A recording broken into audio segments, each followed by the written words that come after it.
A simple clay jar could rewrite the history of human invention. This artifact, known as the Baghdad Battery, sits in a museum and poses a profound riddle. It suggests ancient people might have harnessed electricity 2,000 years ago. By the end of this, you will have the tools to decide for yourself if our ancestors mastered a force we claim as modern. We will uncover how it was found, test if it truly works, and explore whether it powered sacred rituals or gilded legendary treasures. How much of our past remains hidden in plain sight? The year was 1936, a time when the ancient lands of Iraq were revealing their secrets layer by layer. On the outskirts of Baghdad, at a place known as Kujut Rabar, a German archaeologist named Wilhelm Koenig was overseeing a dig. His team was sifting through the dry, compacted soil, a routine search for fragments of the past. What they uncovered was not a statue or a tablet, but something far more perplexing. It was a small terracotta jar, unglazed and humble, no larger than a clenched fist. It looked for all the world like a simple container one might find in any ancient home. But its contents told a different story entirely. Inside this ordinary jar, Koenig found a carefully arranged assembly. A slender copper cylinder had been rolled and soldered, its base sealed to the jar's bottom with a dark, tar-like substance, bitumen. Suspended within that copper tube was a solid iron rod. The rod did not touch the copper. It was held perfectly in place by an asphalt plug at the top, creating a sealed chamber. This was no accident of decay. The materials were chosen, the construction was deliberate. It was a designed object. For an archaeologist, context is everything. This artifact was found alongside others from the Parthian period, a civilization that flourished from around 250 years before the Common Era to 224 years after. That places this jar's origin roughly 2,000 years in the past. Koenig, looking at this sealed copper and iron apparatus, let his mind wander beyond typical explanations. He dared to propose an idea that seemed to leap across centuries. What if, he wondered, this was not a container for scrolls or spices? What if it was, in essence, a primitive battery?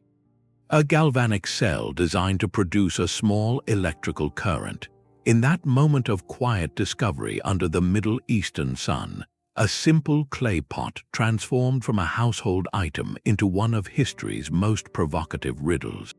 Its very simplicity challenges our deepest assumptions about the timeline of invention, asking us to reconsider what the ancient world was truly capable of creating. The genius of this ancient design lies in its startling simplicity.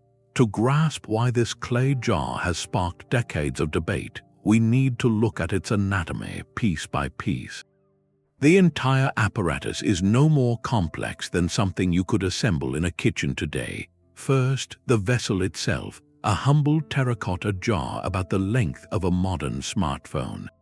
Inside, a sheet of copper was carefully rolled into a cylinder and sealed to the bottom with a dark, sticky bitumen.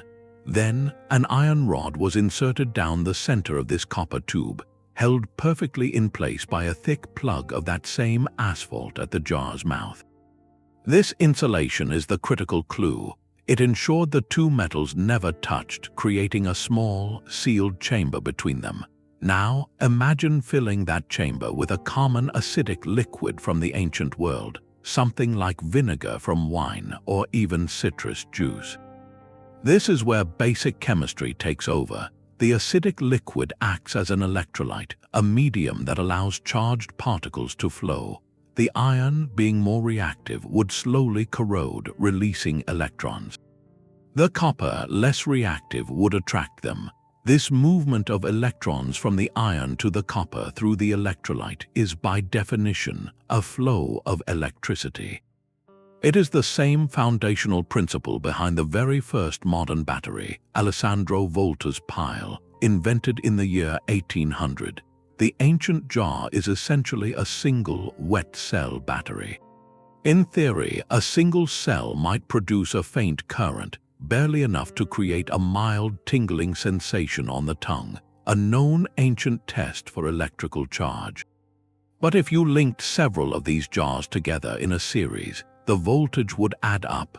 10 jars could produce a noticeable jolt. This elegant design suggests a profound understanding of materials and their interactions. Yet for all its cleverness, the artifact presents a profound silence. No wires were found attached, no bulbs to light, no mechanism to power. It is a beautifully engineered answer, but we have lost the question it was meant to solve. What was this subtle, invisible current intended to do? The mystery shifts from how it worked to a far more tantalizing puzzle. What was its purpose? The silence of the artifact demands an explanation, and one theory rises above the rest with elegant practicality.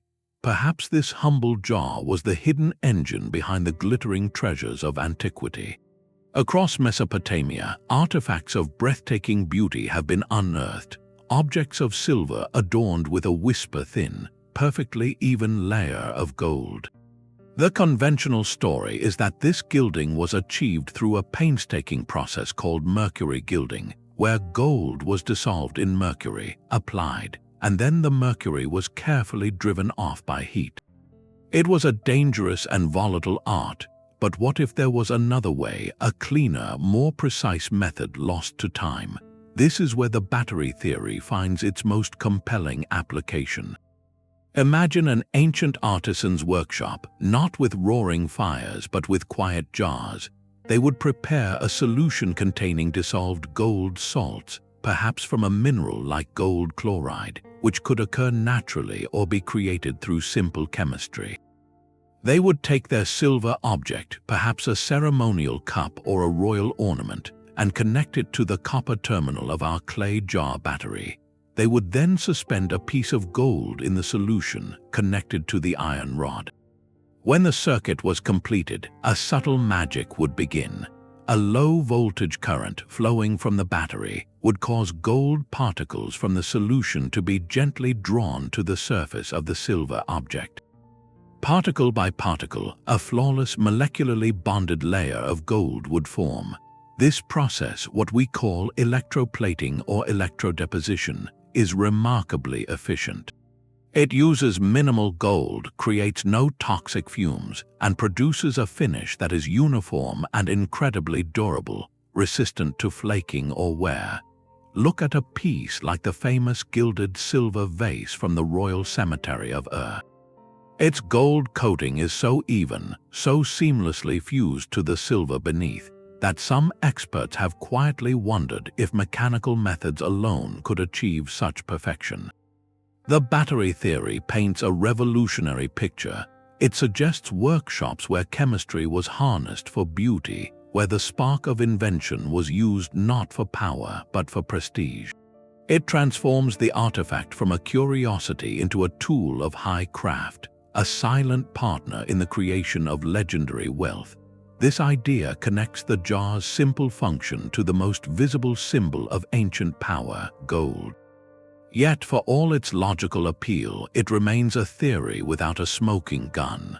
No electroplated object has ever been conclusively proven to be the product of such ancient technology. The grand vision of an electrochemical revolution hinges on a single, quiet question. If they had this knowledge, why did the evidence of its use seemingly vanish? But the quest for gold is not the only path this mystery can take.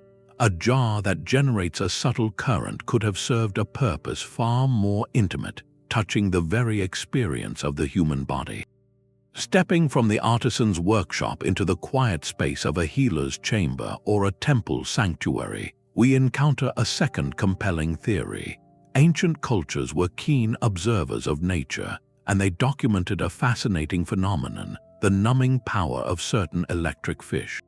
Greek and Egyptian texts describe physicians using the torpedo ray, a fish that can deliver a powerful shock, to treat conditions like persistent headaches or the pain of gout. The patient would stand on a wet shore where the ray lived, and the resulting jolt would bring a strange, temporary relief. This was an early, if crude, form of electrotherapy, harnessing a natural electrical source for healing. Could the Baghdad battery have been a deliberate attempt to replicate and control this natural wonder? A single jar filled with vinegar or lemon juice would produce only the gentlest tingle, a faint buzz on the skin. But linked together, a bank of these cells could generate a consistent, low-level current that a priest or healer could direct. This sensation, so novel and inexplicable, would have felt nothing short of miraculous. In a world where illness was often attributed to spiritual imbalance or divine displeasure, the ability to produce a tangible, invisible force would have been profound. A healer might apply copper probes connected to the jar to a patient's temples, the current creating a soothing numbness. The effect, while likely psychosomatic in many cases, would have been real to the person experiencing it. The very materials support this idea. The bitumen used to seal the jar was not just an insulator, it was also a noted substance in ancient medical texts, used in salves and preparations for its purported healing properties. Its presence ties the object symbolically to the realm of medicine and ritual. This theory transforms the artifact from a tool of craft into an instrument of belief. It becomes a bridge between the observable physical world and the unseen spiritual one, a device that allowed a chosen few to manifest and direct what seemed like a divine energy. It suggests a civilization that did not just stumble upon a chemical reaction, but one that sought to integrate its effects into their understanding of health, the body, and the sacred. The jar, in this light, is not a battery for power, but a vessel for channeling a force of nature toward restoration and awe. Yet, this vision of ancient electrotherapy, while hauntingly beautiful, shares the same core challenge as the gilding theory. It is a perfect fit for the object's capabilities, but it exists in a historical vacuum, a brilliant possibility without definitive proof. This leads us to the most critical juncture in our investigation, the moment we must move from compelling speculation to hard evidence. What happens when modern hands attempt to bring this ancient idea to life? The boundary between medicine and the divine was often paper-thin in the ancient world. This leads us to a third, profoundly different way of seeing the clay jar, not as a tool for craft or healing, but as a sacred object designed to bridge the human and the holy. Some researchers suggest its true purpose was purely ritualistic, a ceremonial device meant to make faith physically tangible. In cultures across Mesopotamia and beyond, the world was animated by unseen forces, a divine breath or spiritual energy that flowed through all things. A priest's role was to channel this power, to make it manifest for the community. Now consider the quiet miracle of the jar. With the addition of a common liquid, it could generate a force that was both invisible and undeniably real, a faint buzz on the skin, a subtle tingle on the tongue. In a darkened temple, lit only by flickering oil lamps, such an effect would be utterly transformative. A high priest, after hours of chanting and prayer, could discreetly complete a circuit by touching the copper and iron terminals. The sudden, mysterious sensation in their hands could be presented as a direct touch from the divine, a physical sign of their unique connection to the gods. For the worshippers witnessing this, it was not a trick of chemistry, it was a miracle made flesh. The very materials chosen for the device deepened this symbolic reading.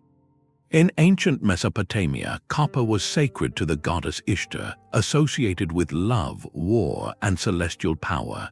The iron rod, often sourced from meteorites that fell from the sky, was literally considered metal from heaven, a gift from the gods.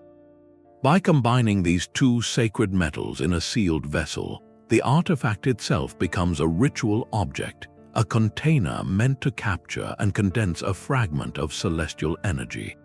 The small voltage it produced might have been interpreted as the palpable presence of that energy, a spark of the divine made accessible. This theory liberates the jar from our modern need for practical utility. It does not have to plate gold or soothe pain to be profoundly important. Its purpose was to inspire awe, to reinforce spiritual authority, and to make the supernatural an experience one could literally feel. It turns the artifact into a theological instrument, a key piece of sacred technology designed to transform belief into an undeniable personal reality. This perspective answers one riddle by embracing a deeper mystery. It suggests ancient innovators were not just exploring the physical world, but engineering encounters with the divine itself. Yet for every elegant theory, a chorus of skepticism asks for proof. The time for speculation must give way to the definitive test of the modern laboratory. Yet for every vision of ancient wonder, a grounded voice urges us to look more closely at the object itself. The skeptical perspective offers a compelling counterpoint, one that strips away the mystery to reveal what might be a far more ordinary truth. Many mainstream archaeologists and historians contend that the Baghdad battery is exactly what it first appeared to be before the spark of imagination took hold, a simple, sealed container for a sacred text. In this view, the iron rod was not an electrode but a sturdy core around which a precious scroll of parchment or papyrus could be rolled. The copper cylinder served as a protective sheath, shielding the delicate writing from physical damage and pests.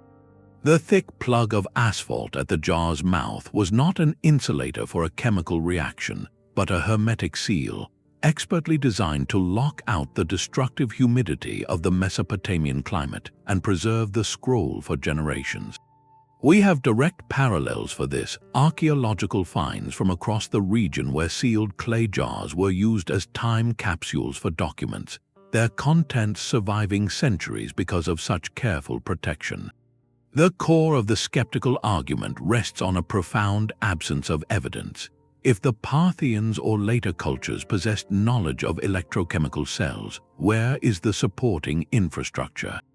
No wires or metal leads have ever been found in association with these jars. No contemporary texts, whether administrative, scientific, or religious, make any allusion to devices that produce tingling sensations or invisible forces. Perhaps most damning to the battery theory is the question of technological evolution. Human invention typically leaves a trail, a series of clumsy prototypes that gradually refine into a working device. Where are the simpler, failed attempts at this battery? Where are the more advanced, larger versions? The artifact sits in perfect isolation, a sophisticated solution without any visible problem it was meant to solve. This silence, skeptics argue, is deafening. It suggests we are the ones projecting a modern framework onto the past, seeing a battery only because we live in a world electrified by them. We are connecting dots that the original makers may never have intended to link, weaving a narrative of lost science from what was, in all likelihood, a beautifully crafted scroll case. This perspective does not diminish the artifact's value, it simply recontextualizes it. It becomes a testament to ancient craftsmanship in preservation, not electrochemical engineering. It asks us to consider whether the true mystery is our own powerful desire to find echoes of our modern world in the silent objects of the past. This clash between imagination and evidence brings us to the ultimate test, a moment where modern science attempts to settle the debate by reaching back through time. The theoretical debate could only go so far. To truly understand the clay jar's secret, someone had to try and bring it to life. This is where the story shifts from dusty museums and scholarly journals into the clean, bright space of the modern laboratory. In the 1940s, an engineer named Willard Gray took on the challenge.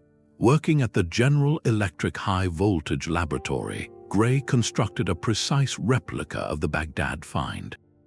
He rolled his copper sheet, inserted his iron rod, and sealed it all with bitumen. Then, for the crucial electrolyte, he chose something a Parthian artisan might have had close at hand: grape juice. When he connected his wires and measured the output, the needle on his voltmeter moved. His ancient replica was generating electricity, a steady half a volt of current. A quiet hum of possibility suddenly had a measurable frequency. Later experimenters pushed the concept further. Using more acidic electrolytes like vinegar or fresh lemon juice, replicas have been shown to produce up to 2 volts of electricity. That is a small but tangible amount of power. You can feel it as a distinct metallic tingle if you touch the terminals to your tongue. In a dramatic demonstration, some researchers have even connected several replica jars in a series, creating enough cumulative voltage to very faintly illuminate a small modern LED, a tiny beacon of light powered by a 2,000-year-old design. These experiments deliver a clear verdict on one point: the physical object, as found, can absolutely function as a primitive galvanic cell. The chemistry is sound and undeniable. Yet the laboratory light also casts very stark shadows, revealing the profound practical limitations of this ancient technology. The power output is minuscule and short-lived. As the iron rod corrodes in the acidic solution, the current quickly fades, requiring the messy disassembly and replacement of the core component. No corroded iron rods or sets of connection wires have ever been found alongside these jars in an archaeological context. Furthermore, that faint 2-volt tingle, while scientifically fascinating, is a far cry from the steady, robust current needed for practical applications like consistent electroplating. It exists in a frustrating middle ground, too deliberate to be an accident, yet too feeble and ephemeral to clearly point toward widespread industrial or medical use. The successful replications prove the artifact's hidden potential, but they cannot prove that this potential was ever realized or understood by its original creators. We are left staring at a beautifully engineered key, forever hovering just above a lock we cannot see. The experiments answer the could it with a cautious yes, but they leave the did they echoing louder than ever in the silence that follows. This silent clay jar did not exist in a vacuum. To weigh its true plausibility, we must place it back into the vibrant, noisy world from which it came, the world of the Parthian Empire. This was not a dark age of stagnation, but a brilliant crossroads. For nearly 5 centuries, from around 250 years before the Common Era to 224 years after, the Parthians ruled a vast territory that served as the bustling heart of the Silk Road. Caravans did not just carry silk and spices here, they carried ideas, stories, and technologies from Greece, Persia, India, and China. The Parthians were masters of synthesis, absorbing and adapting the best of the world that flowed through their gates. They were renowned as formidable engineers. Their cavalry perfected the famous Parthian shot, a complex maneuver of firing arrows backward at full gallop, a feat requiring incredible coordination and understanding of mechanics. More tellingly, they constructed sophisticated canal systems, underground channels that tapped distant aquifers to bring water across arid landscapes, a testament to their deep, practical knowledge of hydraulics and materials. This was a culture that solved problems with ingenuity. Within this melting pot of knowledge, the empirical study of materials was flourishing. What we might call early chemistry or alchemy was very much alive. Artisans and scholars were deeply familiar with processes like metal smelting, glassmaking, and the creation of alloys. They practiced distillation, they made perfumes and medicines, and they understood the properties of different substances through hands-on experimentation. The individual components of the battery suddenly seem far less mysterious in this light. The Parthians knew copper and iron intimately, not just as metals for swords or coins, but for their different behaviors. They knew that iron rusted in certain liquids while copper remained stable. They used acidic substances like vinegar and fermented fruit juices in daily life for cooking, preservation, and medicine. And bitumen, that sticky asphalt sealant, was a common, well-understood waterproofing agent, dug from natural seeps in the earth. So, the knowledge required to assemble the jar, to choose these specific materials and combine them in this specific way, was almost certainly within their intellectual grasp. This context is crucial. It does not prove the jar was used as a battery, but it completely dismantles the argument that such a thing would have been impossible for them to conceive or create. It transforms the artifact from a glaring anachronism into a fascinating possibility. In a society buzzing with trade and tinkering, where a metalsmith might observe a strange tingle when cleaning an iron tool in a vat of vinegar next to a copper pot, the leap to replicating that effect in a sealed vessel is not a monumental stretch of imagination. It could have been a brilliant, isolated spark, a happy accident stumbled upon in a workshop or during a ritual preparation, understood just enough to be replicated, but perhaps never fully systematized into what we would call a technology. The Parthian world provides the fertile ground where such a seed could have taken root, even if we have yet to find the garden it might have grown in. Perhaps the most humbling lesson lies in a discovery from beneath the waves. In the year 1901, sponge divers off the coast of the Greek island of Antikythera stumbled upon the wreck of a Roman cargo ship.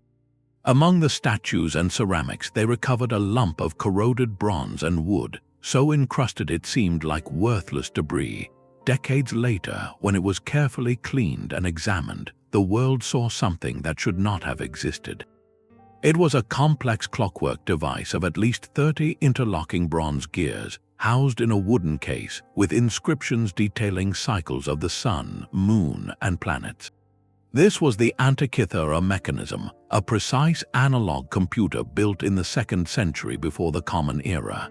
It could predict lunar phases, solar eclipses, and the positions of celestial bodies with astonishing accuracy. Its engineering was so advanced that nothing of comparable complexity would appear again until the astronomical clocks of medieval Europe, over 1,000 years later. This was not a theoretical possibility. It was a tangible, intricate machine that proves a specific, sophisticated peak of knowledge was reached and then completely lost.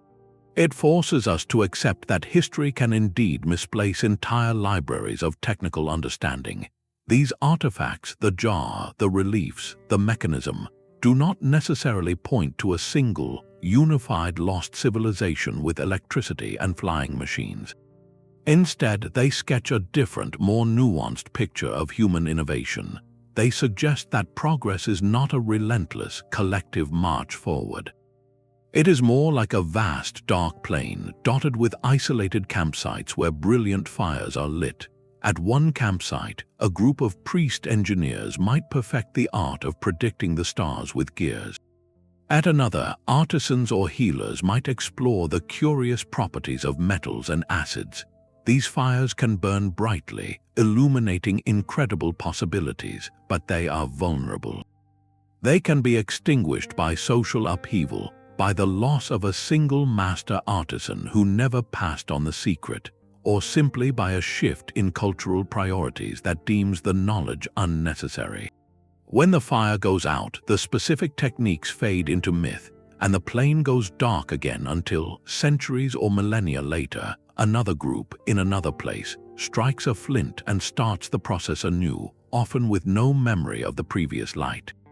The Baghdad battery, viewed in this lonely constellation, becomes a poignant emblem of this pattern. It may represent one of those small, brilliant fires, a localized spark of insight into a fundamental force of nature. Its existence asks us to expand our imagination of the ancient world. It was not a place of uniform primitive struggle, but a tapestry of countless cultures, each with its own fleeting moments of genius, some of which we have been lucky enough to uncover, while countless others have vanished without a trace, leaving us to wonder just how much of the human story remains written in a language we have forgotten how to read. The line between a lucky accident and a purposeful design is perhaps the most important lens through which to view this artifact. To understand the jar, we must ask a fundamental question about the nature of ancient innovation itself. Did its creators stumble upon a curious effect, or did they engineer it with clear intent? The answer likely exists in a fascinating middle ground, a space where observation and craft met. Think of a Parthian metalsmith's workshop. An iron blade left to soak in a copper pot of vinegar used for cleaning might develop unusual corrosion patterns. More intriguingly, if the smith's hand, wet with the solution, bridged the gap between the two metals, they might have felt a distinct, unfamiliar tingle, a tiny shock. This would have been a baffling, even mystical experience, a hidden force suddenly making itself known through simple, everyday materials. Such an accidental discovery could have been noted, remembered, and then deliberately recreated. The artisan might not have understood why it happened, but they understood how to make it happen again. They could replicate the conditions, sealing the metals in a jar with the acidic fluid to preserve and perhaps intensify the effect. This is innovation driven by empirical observation, not theoretical science. It is the process of seeing a strange result and learning to control it, even in the absence of a governing theory. This path explains the jar's seemingly contradictory nature. Its construction is too specific to be random. The choice of insulating asphalt, the careful spacing of the metals, all point to a design meant to achieve a particular outcome. Yet, its isolation in the archaeological record, the lack of wires or scaled-up versions, suggests its use may have been narrow, perhaps ritualized or limited to a specific, localized craft. It was a brilliant application of a natural quirk, not the cornerstone of a technological revolution. Contrast this with intentional invention based on a formalized principle, like our modern understanding of electrochemistry. That path requires not just observation, but explanation, prediction, and systematic expansion. The Baghdad battery shows no evidence of that next step. It feels like a captured moment, a single snapshot from a process of discovery that may have gone no further. This duality is at the very heart of the debate. Are we looking at the clever utilization of a mysterious natural phenomenon, or a surviving fragment of a lost scientific discipline? Recognizing this spectrum allows us to appreciate ancient technology on its own terms. It was a world where profound advances could emerge from the workshop floor, where a master artisan's intuition could harness forces they could not name, and where a single, perfect experiment might be preserved for millennia, leaving us to wonder whether we are seeing the spark of genius or the echo of a happy, world-changing accident. The silent testimony of the materials themselves may hold the most persuasive clues. Modern science has turned its tools not on replicas, but on the original artifacts, performing a kind of forensic archaeology on the ancient components. What they reveal is a story written in corrosion and chemistry. The iron rod, once a solid core, shows clear and significant degradation, a pattern of pitting and wear that is chemically consistent with long-term exposure to an acidic liquid. This isn't the uniform rust of age, but a specific signature of interaction. Meanwhile, the asphalt sealant, after 2,000 years, remains remarkably intact, still clinging tightly to the terracotta and metal. This demonstrates its exceptional effectiveness as both a hermetic barrier against the elements and, critically, as an electrical insulator, preventing the very contact that would short-circuit a battery. While definitive residue analysis on the specific Baghdad jar is complicated by its museum handling, examinations of similar sealed vessels from the period have at times detected traces of organic acids, like vinegar or wine vinegar. These material fingerprints are circumstantial, yes, but they are undeniably suggestive. If this assembly was simply a protective scroll case, why would the internal iron rod bear the distinct marks of a chemical reaction? Why invest such care in perfectly insulating two metals from each other with a costly, durable sealant? A storage theory would not predict this targeted electrochemical wear. The corrosion pattern is, however, precisely what the battery hypothesis would expect and require: the sacrificial degradation of the anode as it releases electrons into the electrolyte. This forensic evidence does not rise to the level of conclusive proof. It cannot tell us if the jar was ever used or for what purpose, but it does something powerful. It aligns the physical object perfectly with the theoretical model. The materials whisper that the contents of this jar were not meant to sit in passive stillness. They were meant to interact to create a dynamic and purposeful reaction. This silent chemistry adds a compelling layer of physical testimony to the historical puzzle, urging us to listen not just to the theories we impose, but to the quiet story the artifact itself has been telling all along. The absence of a manual for the clay jar does not mean the idea of its power was absent from the ancient mind. To find echoes of this possibility, some researchers look beyond archaeology into the realm of myth and sacred story. Ancient epics from around the world are filled with descriptions that, to a modern ear, can sound strangely technological. In ancient Indian Sanskrit texts, there are detailed accounts of Vimana, flying chariots said to traverse the skies powered by mysterious energies. The gods of numerous cultures wield weapons that shine with their own unbearable light, or devices that produce deafening roars. For those searching for a lost technological past, these are not mere fantasies, but cultural memories, metaphors passed down for a phenomenon the storytellers themselves did not fully understand. Could a description of a god's shining spear be a poetic account of an electrical arc? Could the concept of a flying palace be a grand allegory for a force that lifts and propels? These connections are, without question, highly speculative. Mainstream historians rightly classify them as mythological symbolism, expressions of divine power meant to inspire awe, not technical schematics. Yet, this pattern of imagining harnessed, invisible force is itself revealing. It shows that the human mind has always been drawn to the concept of controlling energies beyond the mundane. A more grounded, though still debated, textual mystery comes from scattered accounts of eternal lamps. Ancient writers from multiple cultures describe lamps found in sealed tombs, burning brightly with no visible fuel source, often extinguished the moment fresh air rushed in.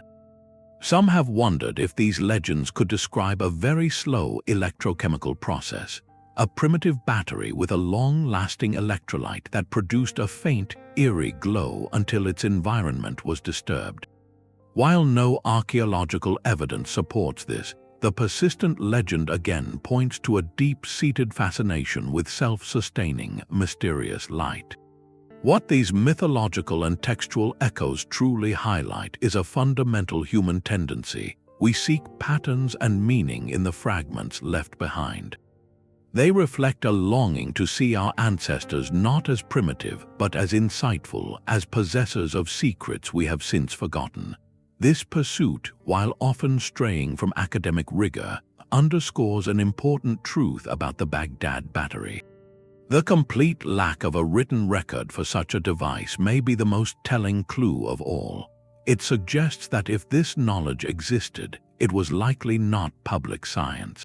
It could have been a closely guarded secret of a temple priesthood, a sacred mystery used in initiation rites to demonstrate a connection to the divine.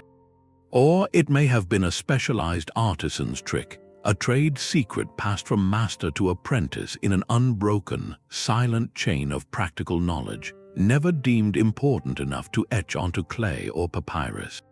It existed in the realm of whispered instruction and the muscle memory of practiced hands, a technology of the workshop, not the library. This places the humble jar in a profound context. It becomes a potential artifact not of a lost civilization, but of a lost tradition, a single, physical survivor from a world where the most powerful understandings were often kept out of sight, leaving only tantalizing whispers in our oldest stories. While scholars debate its origins, the Baghdad battery has long since escaped the confines of academia. It has been adopted and amplified by a vibrant world of alternative history and popular speculation, transforming from an archaeological curiosity into a modern icon of lost knowledge. In countless books, television documentaries, and online forums, it is presented not as a puzzling artifact, but as definitive proof, a smoking gun for advanced ancient technology. This narrative often weaves the battery into grander tapestries, suggesting it powered tools for pyramid construction or was a gift from visiting extraterrestrial teachers. These stories, while thrilling, typically prioritize wonder over rigorous evidence, connecting dots across centuries and continents with a freedom most historians would not allow. Yet, to dismiss this popular mythos entirely is to miss its profound cultural function. These alternative narratives, for all their speculative leaps, emerge from a deep and very human place, a healthy skepticism toward official stories. They challenge the sometimes rigid institutional narratives of history, asking bold questions that conventional scholarship might be slow to pose. Why does progress seem so linear in our textbooks? Could brilliance flare up in isolated pockets and then be forgotten? The public's embrace of the battery as a symbol of lost science forces mainstream experts to step out of the lecture hall and into the public square. It demands they refine their arguments, communicate more clearly, and sometimes re-examine their own assumptions in the face of persistent, passionate inquiry. The artifact's journey from a dusty shelf to a pop culture staple reveals something fundamental about us. Historical mysteries act as powerful mirrors. In the 20th and 21st centuries, as our own technology accelerated at a dizzying pace, the battery reflected our anxieties, our hope that perhaps we are not the first to reach such heights, and our fear that our own complex civilization could one day be reduced to misunderstood fragments. It speaks to a longing for a past that was more ingenious, more connected to hidden forces than the standard timeline allows. Engaging with this modern mythos requires a careful balance, a blend of open-minded curiosity and clear-eyed discernment. It asks us to separate wild, evidence-free speculation from legitimate, if unconventional, lines of inquiry. We can appreciate the creative spark of alternative history while still demanding the grounding of archaeology and chemistry. Sometimes the fringe question, however poorly framed, can pressure the center to think again. It can highlight gaps in the conventional story that deserve a second look, not with a predisposition to find aliens, but with a renewed commitment to understanding the incredible, yet entirely human, ingenuity of our ancestors. The battery's true power may ultimately lie less in what it reveals about the past, and more in what its enduring mystery reveals about our own endless desire to find meaning in the silent objects time leaves behind. This single clay jar is a perfect case study in the profound challenge of archaeology itself. An archaeologist's world is one of silent witnesses, of objects that have outlasted their creators, their purposes, and the very societies that made them. They are presented with material culture, the physical stuff left behind, but all the context, the instruction manuals, the living knowledge has evaporated.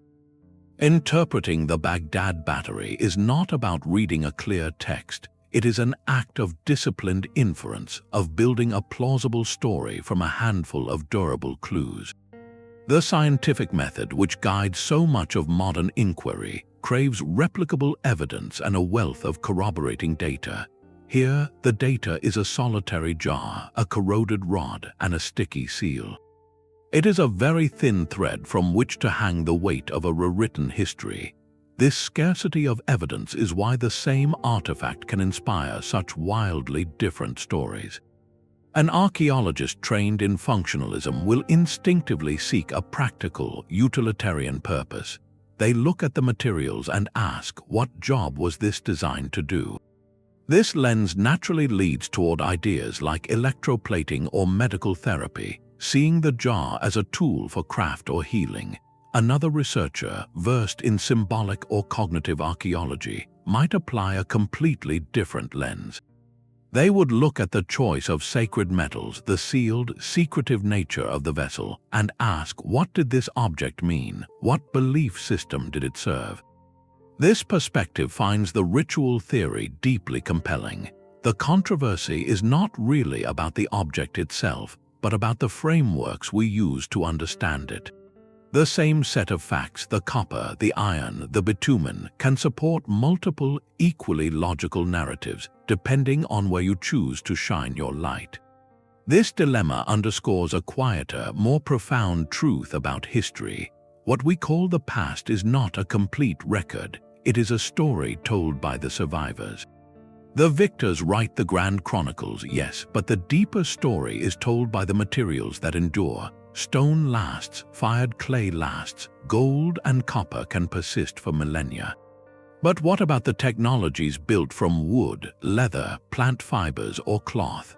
What about the knowledge that existed only in spoken tradition, in the skilled hands of a master who took their secrets to their final resting place?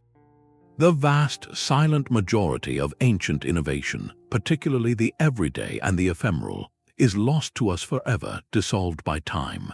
This is why an object like the Baghdad battery is so humbling and so tantalizing. It is a surviving fragment from a world of fragments, a single piece from a puzzle where most of the other pieces have turned to dust. It reminds us that our view of antiquity is like looking at a starry night sky.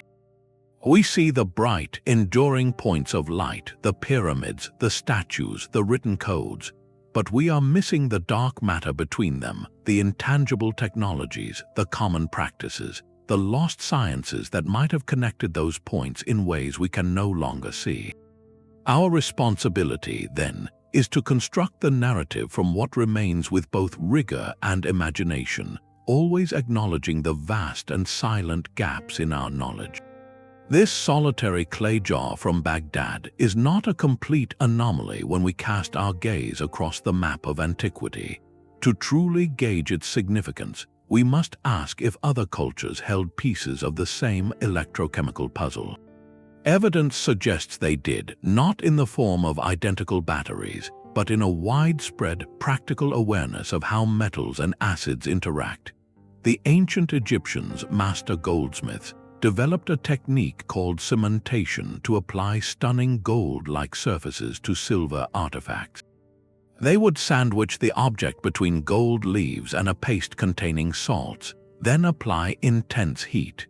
The process drove gold particles into the silver's surface through chemical diffusion, a brilliant non-electrical form of plating that shows a deep, material-specific knowledge.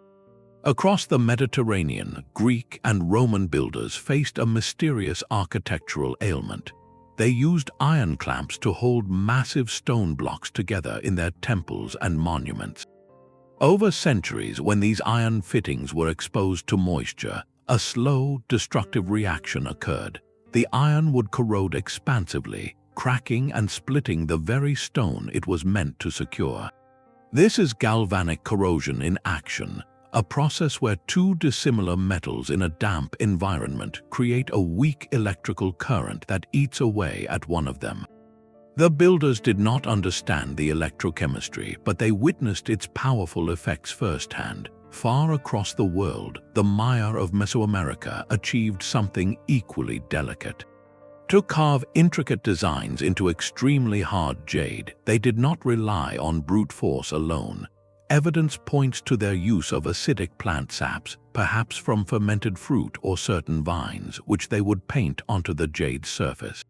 The acid would slowly etch and soften the mineral, allowing artisans to incise beautifully detailed patterns that would be nearly impossible with stone tools alone.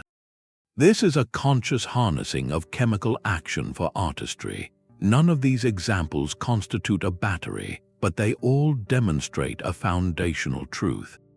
Ancient innovators were keen empirical scientists. They observed, experimented, and learned to manipulate the reactive properties of the natural world for practical ends. They knew that certain metals changed in the presence of certain substances. They saw corrosion, they felt the caustic bite of acids, and they applied these observations to their crafts. In this light, the Baghdad battery begins to look less like a bolt from the blue and more like a logical, if rare, convergence. If an artisan in Mesopotamia knew copper and iron behaved differently in vinegar, and if they had the ingenuity to seal them in a jar to preserve or intensify that interaction, the leap to a functional cell is dramatically shortened. The fundamental principles were accessible. What makes the Baghdad artifact so extraordinary is not that it proves a secret, global science, but that it represents a particularly explicit and preserved snapshot of one culture's hands-on exploration of those principles. It is the physical embodiment of a what-if moment that could have occurred in any number of ancient workshops from Egypt to China. Its survival is the rare gift that allows us to see, in one simple assembly, the potential that was likely simmering in the curious minds of the ancient world all along. The jar's quiet hum of electricity meets the hard reality of physics. Even if we accept it could produce a current, we must confront a critical question: could it have actually done anything meaningful? The estimated 1 to 2 volts from a single cell is a whisper of power. To put that in perspective, a single modern A battery provides about 1.5 volts. So one ancient jar could, in theory, match that. But the real limitation lies in amperage, the actual flow of that current. Replicas show the output is not just low, it is minuscule, a feeble trickle of electrons. For a task like electroplating even a small silver ring with a layer of gold, this changes everything. You would need a significant voltage to drive the chemical reaction with any speed or uniformity. Experts estimate plating a modest object might require a steady 5 to 10 volts. To achieve that with these jars, an ancient artisan would need to connect at least 5 to 10 of them perfectly in series, linking copper to iron in a precise chain, a concept for which we have absolutely no archaeological evidence, no wires, no connectors, no sets of jars found wired together. And even then, the process would be achingly slow, possibly taking days to deposit a layer thin enough to be almost invisible. The practical maintenance alone becomes a daunting barrier. The acidic electrolyte, whether vinegar or citrus juice, would become neutralized as the reaction proceeded, requiring frequent and messy replacement. And the iron rod, the very heart of the reaction, would be completely consumed, corroding away into sludge. Each jar was, in essence, a single-use device, or at best a limited-use one, demanding a complete rebuild with a new iron core for each significant application. From a modern engineering standpoint, it is an incredibly inefficient system. It is difficult to picture rows of these fragile terracotta pots as the standard equipment in a bustling workshop, constantly being refilled and rebuilt for a painstakingly slow result. This perspective frames the artifact as a fascinating chemical toy, not a revolutionary tool. Yet, this analysis hinges entirely on our modern definition of usefulness, which prioritizes efficiency, scale, and repeatability. We judge it by the standards of an industrial workshop, but what if its purpose existed in a completely different realm? For a ritual inside a darkened temple, a single jar producing a faint, mysterious tingle on a priest's fingertip would not be inefficient, it would be miraculous. Its very ephemeral nature, the fact that the power faded as the iron was sacrificed, could have been seen as part of the sacred act, a deliberate expenditure of material to channel spiritual energy. Similarly, if the goal was to add a symbolic whisper of gold to a sacred amulet, a process that took 3 days of patient waiting might have been considered not a burden, but a necessary period of ritual transformation, infusing the object with power through slow, deliberate means. The slowness itself could have been the point. This forces us to refine our central question. When we ask if ancient civilizations mastered electricity, what do we mean by mastery? Does it require the efficient, scalable application we associate with technology, or is the mere conceptualization and replication of the effect itself a profound intellectual achievement? Recognizing a natural phenomenon, isolating its cause, and engineering a device to recreate it, regardless of how clumsily by our standards, represents a monumental leap in human thought. It is the difference between seeing lightning and forging a spark. The Baghdad battery, in all its impractical glory, challenges us to separate the spark of understanding from the engine it might one day power, and to honor the first as a form of mastery all its own. The journey of these jars from the ancient earth to the modern museum case is itself a story filled with gaps and shadows. Wilhelm Koenig's initial documentation, while groundbreaking, lacked the rigorous detail expected in contemporary archaeology. His writings offer more of a tantalizing glimpse than a comprehensive report, leaving crucial questions about the exact excavation layer and associated artifacts frustratingly unanswered. This ambiguity at the very moment of discovery planted the first seeds of enduring mystery. The artifact's subsequent fate mirrored the turbulent 20th century history of Iraq. They found a home in the National Museum of Iraq in Baghdad, where they sat for decades as scholarly curiosities. Then, in the chaos following the invasion in 2003, the museum was tragically looted. While many iconic treasures were stolen or destroyed, reports suggest that at least one of the battery-like jars was later recovered, though its exact condition and whereabouts today are not widely publicized. This spotty provenance creates a profound complication for science. Imagine what we could learn if we could subject the original, undisturbed jars to the full suite of modern forensic tools. A sensitive residue analysis could definitively identify if an acidic electrolyte once filled the vessel. CT scanning could peer non-invasively into the bitumen seal, mapping the internal corrosion patterns on the iron rod in exquisite detail.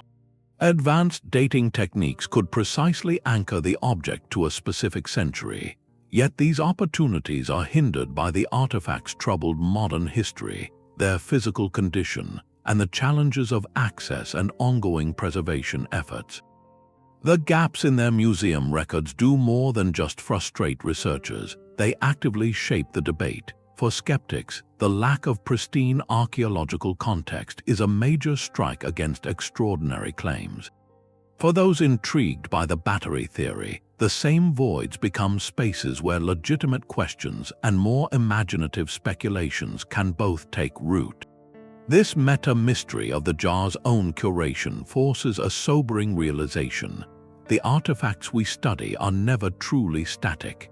They are not merely lifted from the ground and placed under glass. They carry with them the fingerprints of every hand that has held them, every ledger entry that has recorded them, and every conflict that has threatened them.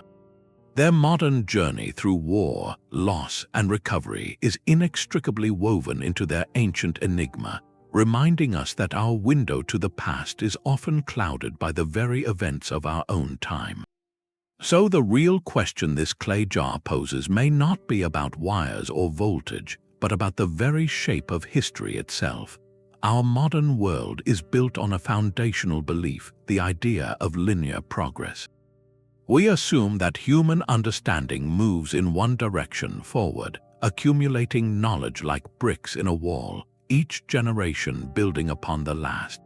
This battery, if it is what it seems, shatters that comforting narrative. It proposes a startling alternative that profound insights can flicker into existence, illuminate a single room for a generation, and then be snuffed out, leaving the wider world in darkness for 1,000 years. This is not a story of cataclysm, of great libraries burning in a single night. It is a quieter, more insidious kind of forgetting. A master artisan dies without an apprentice. A temple cult guards its secrets too closely, and the last initiate passes without speaking the words. A society's priorities shift from intricate craftsmanship to monumental architecture, and a delicate technology is simply set aside, no longer deemed useful. The knowledge doesn't vanish in smoke, it evaporates from disuse, fading from collective memory until its physical artifacts become indecipherable puzzles. Think of it like a campfire in a vast, windy plain. A group gathers, nurtures the flame, uses its light and heat, then they move on or a storm scatters them. The fire dies to embers, then to cold ash, Centuries later, another group arrives, finds the charred ring of stones, and must learn for themselves how to make a spark. They have no memory of the previous fire, and their own flame, when they finally kindle it, feels to them like the first light in the world. This cyclical view of innovation forces a deep humility upon us. It asks us to consider that our 21st century mastery of the electron is not necessarily the first chapter in its story, but perhaps merely the most recent one we have written. The ancient craftsperson who assembled that copper and iron cell may have grasped a fundamental law of nature, not with our equations and laboratories, but through patient observation and hands-on experimentation.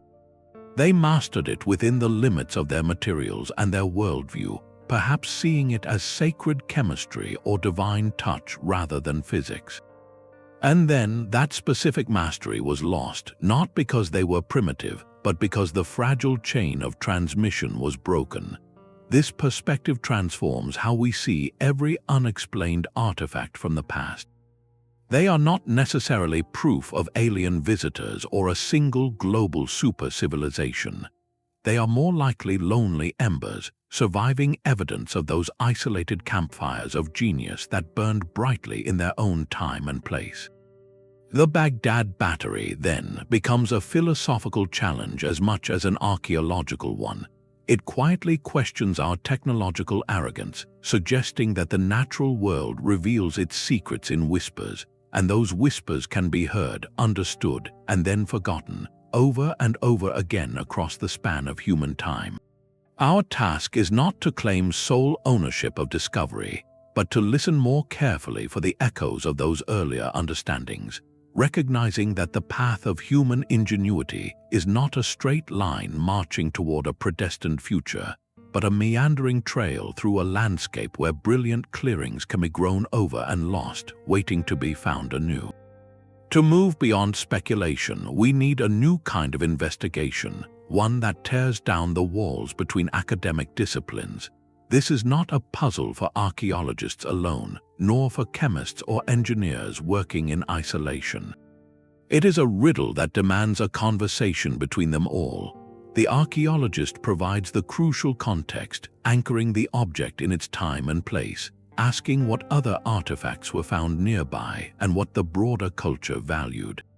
The chemist then steps in, analyzing the very substance of the thing, the corrosion patterns on the iron, the composition of the bitumen seal, and what faint chemical residues might still cling to the terracotta after 2 millennia. Their work tells us what reactions are possible. Finally, the electrical engineer brings a practical understanding of circuits and power, calculating the realistic output of such a cell, modeling how several might be linked, and determining what tasks that subtle current could actually perform. Only when these three voices speak together can we hope to hear a complete answer. Imagine a modern research project designed around this very principle. Scientists could create precise digital three-dimensional models of the jar, not just its shape, but simulating the flow of electrolyte within it, tracking how ions move between the iron and copper over time. Another team could embark on a hands-on experimental archaeology project, attempting to electroplate a small silver object using nothing but a series of replica jars, wires made from known ancient alloys like lead or gold, and electrolytes strictly available at the time, such as fermented grape juice or vinegar. The goal would not be to prove they did it, but to discover if they could have done it with any practical success, documenting every challenge and result. This interdisciplinary approach transforms the question. It moves us from the simple yes or no query of could it produce electricity to a far richer and more revealing line of inquiry. How might this capability have been integrated into their technological system or cultural practices? By forcing experts who normally speak different languages to collaborate, we generate more nuanced and, importantly, more testable hypotheses. The Baghdad battery ceases to be just a mysterious artifact on a shelf. Instead, it becomes a pioneering case study, a catalyst for a more holistic form of historical scientific inquiry that respects both the rigor of the laboratory and the deep context of the human past.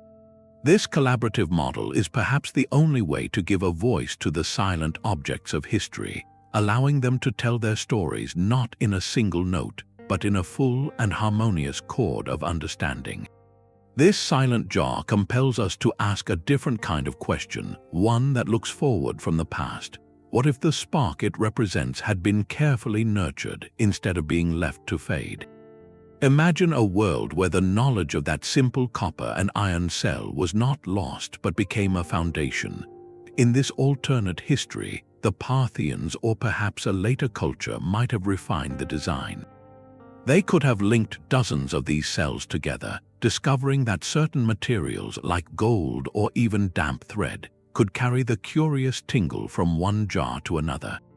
They might have begun to map the very basics of a circuit, a closed path for this invisible force to travel.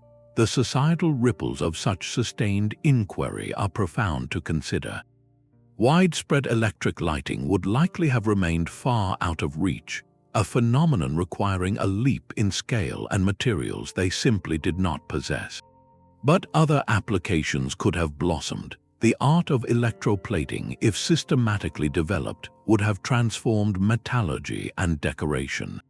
Objects of iron or copper could have been given flawless, durable skins of gold or silver, making stunning art more accessible and altering economies of prestige and trade.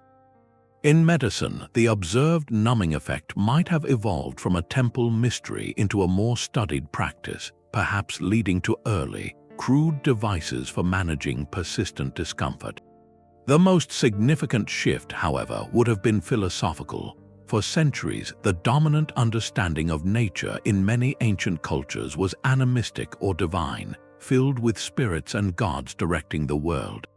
A sustained, hands-on exploration of electricity would have introduced a powerful, alternative lens. Here was a physical force, predictable in its behavior, that could be generated, directed, and observed through simple materials.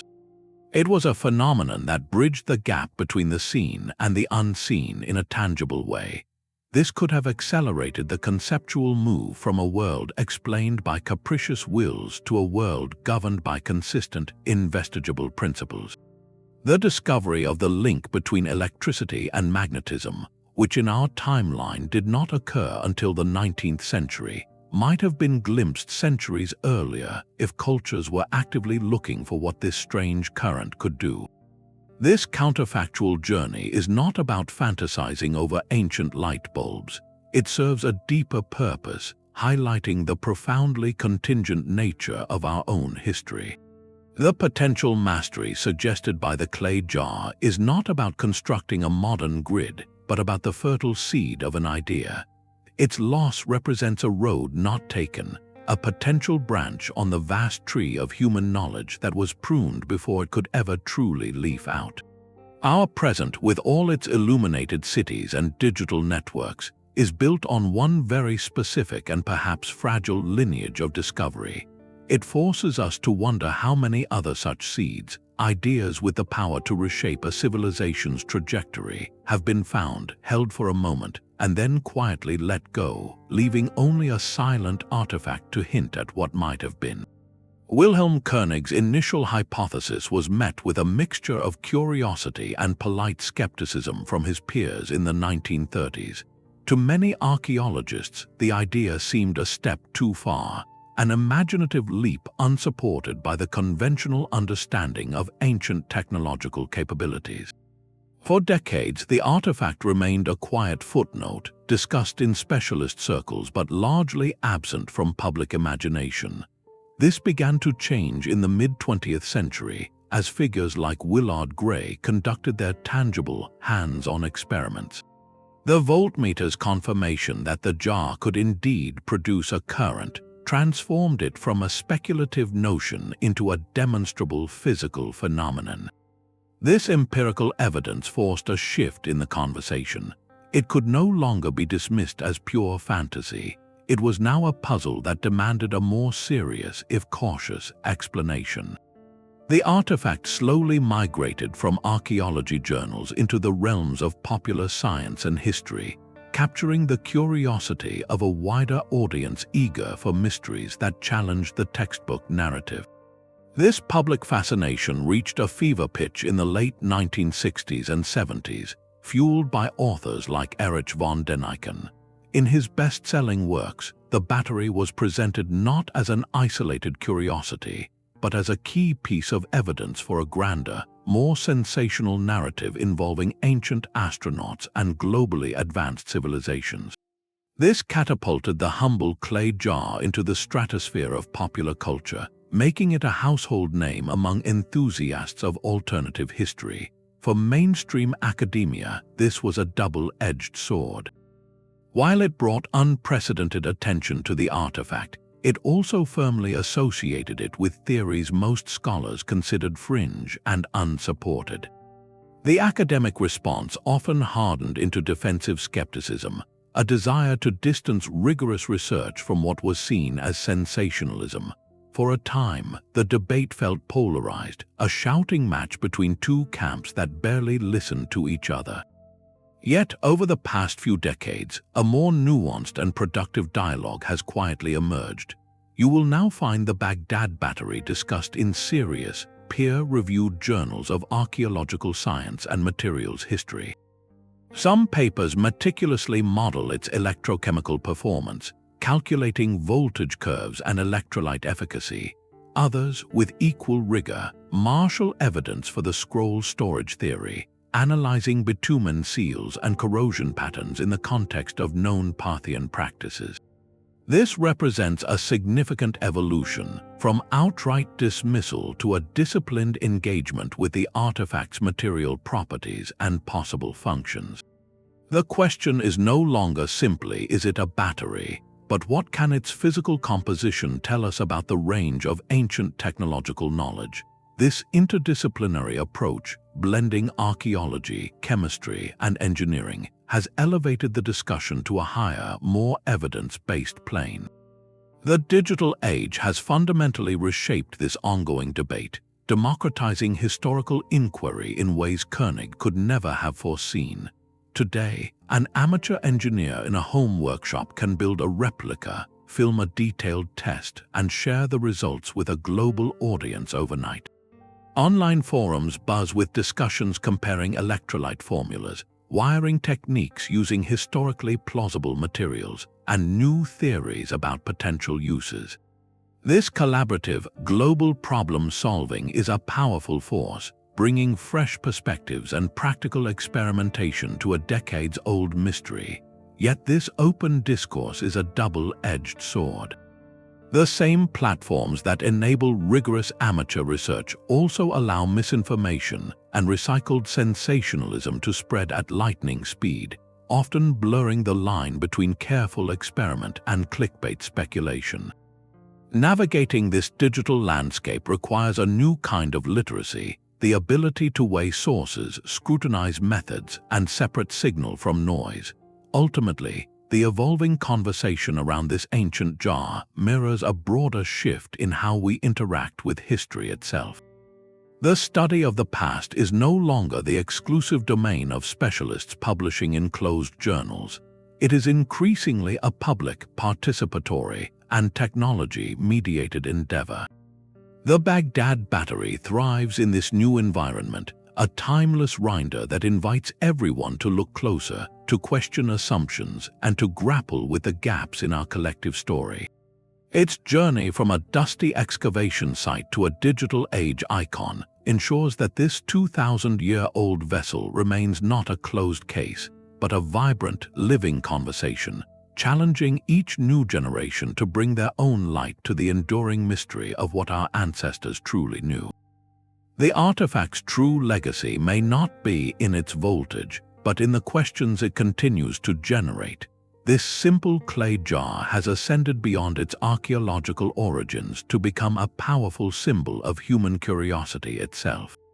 It stands not for a single answer, but for the timeless drive to look deeper, to experiment with the world, and to resist settling for the easiest explanation. For the open-minded, it is a beacon suggesting that pockets of forgotten wisdom might still be found in the dust. For the rigorous skeptic, it is a reminder that extraordinary claims demand extraordinary proof, a call to uphold the standards of evidence. Its enduring power lies precisely in its ambiguity, in its refusal to be neatly categorized. In our modern age, where information feels instantaneous and comprehensive, a mystery like this jar performs a vital service. It whispers that the past is not a solved equation written in a textbook, but an ongoing dialogue between what we have found and what we might yet understand. This object cultivates a necessary humility before the immense, unwritten chapters of the human story, and it sparks wonder at the flashes of ingenuity that may have illuminated eras now shrouded in silence. Ultimately, the Baghdad battery transcends its terracotta and bitumen to become something more profound, a metaphor for the quest for knowledge. It reminds us that this quest has no final destination, only the perpetual, thrilling journey of asking one more question, testing one more idea, and listening for the faint, persistent hum of discovery that echoes from the depths of time. The evidence presents us with two distinct scales, each holding compelling weight. On one side rests the undeniable physical truth of the object itself. Its design is electrochemically sound, a fact proven every time a modern replica hums to life. The corrosion on its iron rod whispers of a long-finished reaction, not passive decay. And the vibrant, inquisitive world of the Parthians provides the perfect fertile ground for such empirical tinkering. This is not the stuff of fantasy, it is the language of materials and intention. Yet the opposing scale holds a different kind of truth, the profound silence of the historical record. No wires, no bulbs, no schematics, no scribe thought to mention the tingling jars. Its practical power is a faint whisper, ill-suited for grand industry, and yes, it could very well have been a beautifully sealed container for a sacred text, nothing more. To declare a definitive verdict is to ignore the balance, so we must ask a more refined question. Does this assemblage constitute a mastery of electricity as we define it today, a systematic science powering cities? Almost certainly not. But does it reveal a deliberate, clever harnessing of a basic natural principle? The probability here leans strongly toward yes. The most plausible scenario exists in the nuanced space between these extremes. This was likely not a commonplace tool, but a specialized device. Its knowledge was probably confined to a small circle, perhaps temple custodians or master artisans who understood the how without grasping the why. They knew that combining this metal, that liquid, and this seal produced a peculiar, tangible effect, a force that could be felt on the skin or used in a delicate, symbolic craft. It was a brilliant physical observation captured in clay and bitumen, an application of a phenomenon they could replicate but not fully explain. In this light, the jar does not represent a lost technology in the way we imagine a forgotten engine or machine. It signifies something equally profound, a lost observation that was skillfully engineered into a tangible experience. It is a fossilized moment of curiosity, a snapshot of ancient minds not just accepting the world's mysteries, but actively reaching out to interact with them, building a small, quiet vessel to hold a spark of the unseen. The clay jar from Baghdad remains an enigma, a whisper from the past that refuses to be silenced. Our journey has taken us from its dusty discovery to the frontiers of modern speculation, through laboratories, temples, and scholarly debates. While we may never have definitive proof of its purpose, the true value of the Baghdad battery lies not in a final answer, but in the questions it forces us to ask. It compels us to rethink innovation, to question how knowledge is preserved and lost, and to examine the stories we tell ourselves about human progress. This humble object challenges the quiet arrogance of the present, the assumption that our current understanding is the pinnacle of a straight, unbroken climb. It expands our imagination of the past, revealing it not as a monochrome era of primitive struggle, but as a tapestry woven with countless flashes of localized genius, some of which flickered out before they could catch flame. Whether it was a sacred object channeling divine energy, a scribe's tool preserving wisdom, or a primitive cell capturing a spark of physics, it stands as a profound testament to human ingenuity in all its diverse and fragile forms. The artifact's greatest lesson may be one of perspective. It reminds us that history is not merely a record of what survived, but a haunting echo of all that did not. So the next time you effortlessly flip a light switch, pause for a moment. Remember that the fundamental curiosity behind that act, the drive to harness an invisible force, may have flickered long ago in a quiet, sunlit workshop beside the Tigris, captured in clay and bitumen. The spark of discovery is timeless. If this journey into the mystery has illuminated new thoughts or questions for you, we invite you to share your own theories in the comments below. Your perspective adds another voice to this ancient conversation, and subscribe to continue unraveling the hidden threads of history with us as we explore other forgotten wonders and the enduring puzzles they leave behind.